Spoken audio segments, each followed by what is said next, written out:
बलूचिस्तान में बड़ा बवाल। इधर पीएम मोदी ने पाकिस्तान के परमाणु बम के फ्यूज उड़ा दिए हैं क्या? पाकिस्तान का ऐसा इलाज शुरू हुआ है कि वो चाहकर भी परमाणु हमला नहीं कर पाएगा क्या? अब इसका चैप्टर खोलने जा रहा हूं। दरअसल पीएम मोदी के बैक टू बैक एक्शन से पाकिस्तान को समझ नहीं आ रहा कि वो क्या बचाए क्या छुपाए। इसी बीच पीएम मोदी ने पाकिस्तान को नई टेंशन दे दी। पहले भारत ने पाकिस्तान के उन एयरबेसेस को तबाह किया जिसके पास ही पाकिस्तान के परमाणु ठिकाने हैं।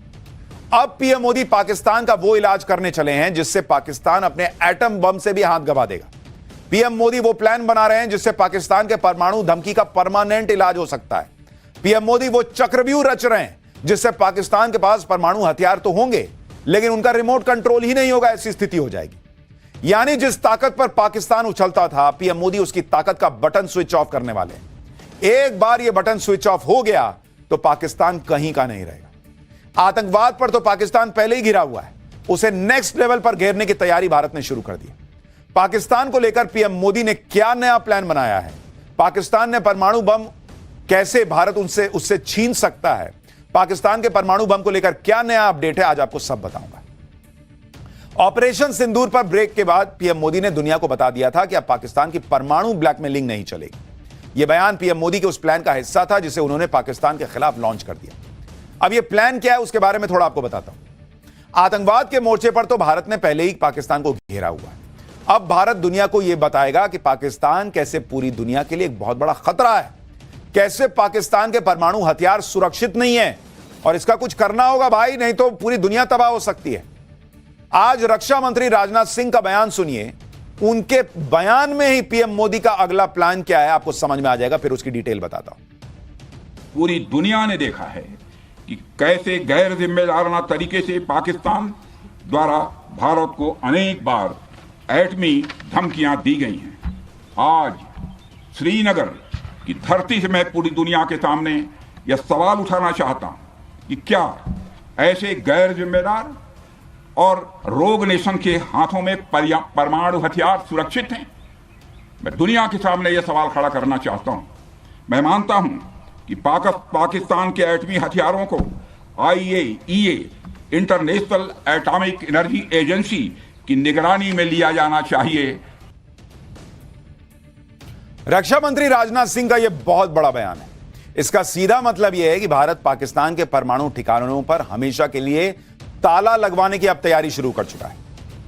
भारत ने ठान लिया कि अब दुनिया को पाकिस्तान के आतंकवाद के साथ साथ उसके परमाणु खतरे से भी जो डर जुड़ा हुआ है वो दिखाना पड़ेगा। आप ध्यान दीजिए कि पिछले 10 साल में नरेंद्र मोदी ने दुनिया में घूम घूम कर सबको बताया कि ये एक नंबर का टेररिस्ट कंट्री है पाकिस्तान, इसको छोड़ना नहीं चाहिए। और इसलिए जब भारत एक्शन करता है तो दुनिया भारत के साथ खड़ी होती है। और अब पाकिस्तान के परमाणु हथियार दुनिया के लिए कितने खतरनाक है, भारत अब इस मुहिम को आगे बढ़ा रहा है।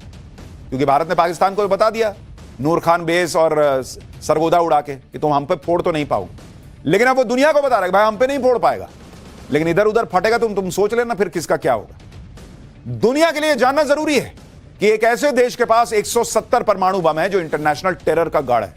एक ऐसे देश के पास 170 परमाणु बम है जहां सेना और आतंकियों के बीच गठजोड़ है। एक ऐसे देश के पास 170 परमाणु बम है जो कंगाल है, जहां फौज बेलगाम है, जहां तख्ता पलट आम बात है।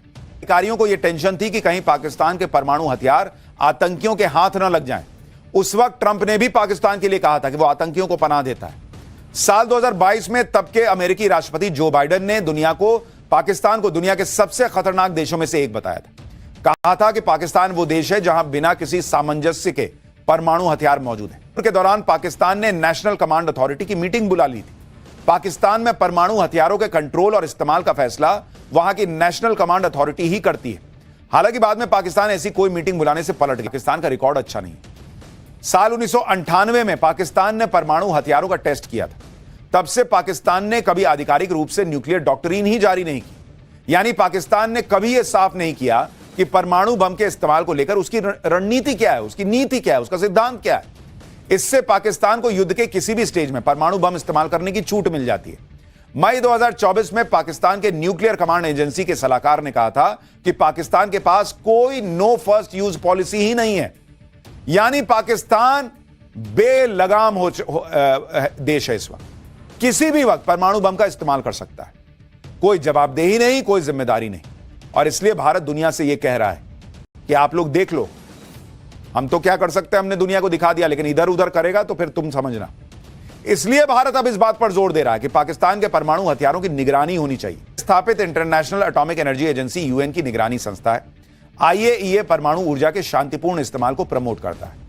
यह सुनिश्चित करता है कि इस टेक्नोलॉजी का इस्तेमाल सैन्य उद्देश्य के लिए ना हो। आईएईए दुनिया भर के देशों की न्यूक्लियर एक्टिविटी पर नजर रखता है। ईरान, नॉर्थ कोरिया, इराक में आईएईए निगरानी करता है। इससे powerful body UN security council में जा सकता है। भारत अलग अलग मंचों पर इस खतरे को उठा सकता है। भारत क्वाड, G20, ब्रिक्स जैसे ताकतवर संगठनों का सदस्य है। वो इन मंचों पर भी पाकिस्तान को एक्सपोज कर सकता है। अगर यूएन सिक्योरिटी काउंसिल किसी देश को दुनिया की शांति के लिए खतरा मान ले तो वो उस देश के खिलाफ अलग अलग सैंक्शंस के अलावा मिलिट्री एक्शन भी ले सकती है। और जब परमाणु बम के आतंकियों के हाथ लगने जैसे खतरे हों तो फिर दुनिया खुद को बचाने के लिए पाकिस्तान के परमाणु ठिकानों का शटर डाउन करने पर सोच सकती है।